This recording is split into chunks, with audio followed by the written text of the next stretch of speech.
السلام عليكم، الله يسعد لي أوقاتكم. اليوم رح نعمل صينية بطاطا مع الدجاج بالفرن، أكلة كتير طيبة وخفيفة على المعدة. عندي دجاج نقعته بمي وملح وخل وغسلته منيح، وهلأ بدي فور عليه.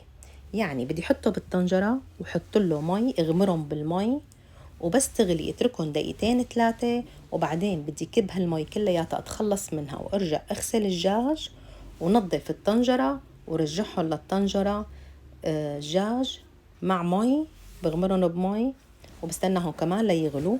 شوفوا كمان عطوا زفرة شوي على الوش، هاي الزفرة لازم اتخلص منها لأنه بتعطي زنخة بالأكل.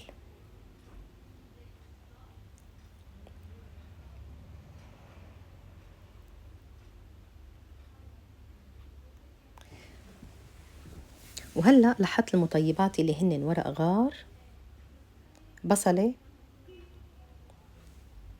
عود قرفة، وبعض حبات الهيل.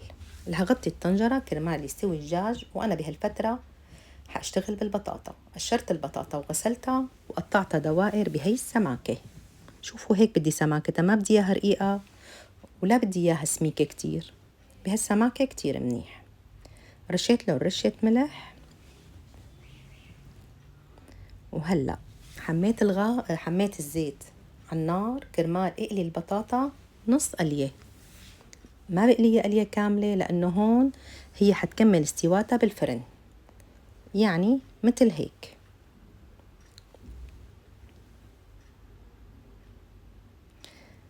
هلأ سحبت البطاطا ورجعت حطيت ملح للدجاج ورشة فلفل أبيض، وبعد ما صفيت البطاطا بالصينية هلأ بدي اقلي بصلتين قطعتهم جوانح ورح اقليهم بالزيت.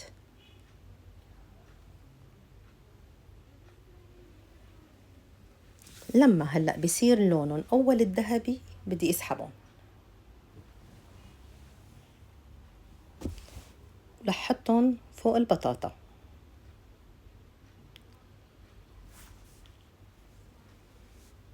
هلأ عندي الدجاج هون استوى تمام.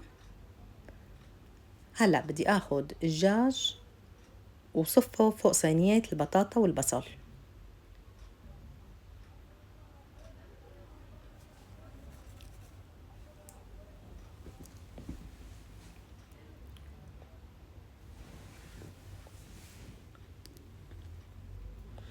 هلأ عندي هون توم، أنا بحب كتر توم لهي الأكلة، بالطبخ بتروح الطعمة، طعمة التوم اللدعة يعني، وعصير ليمون كمان كتروهم، وزيت زيتون ورشة ملح.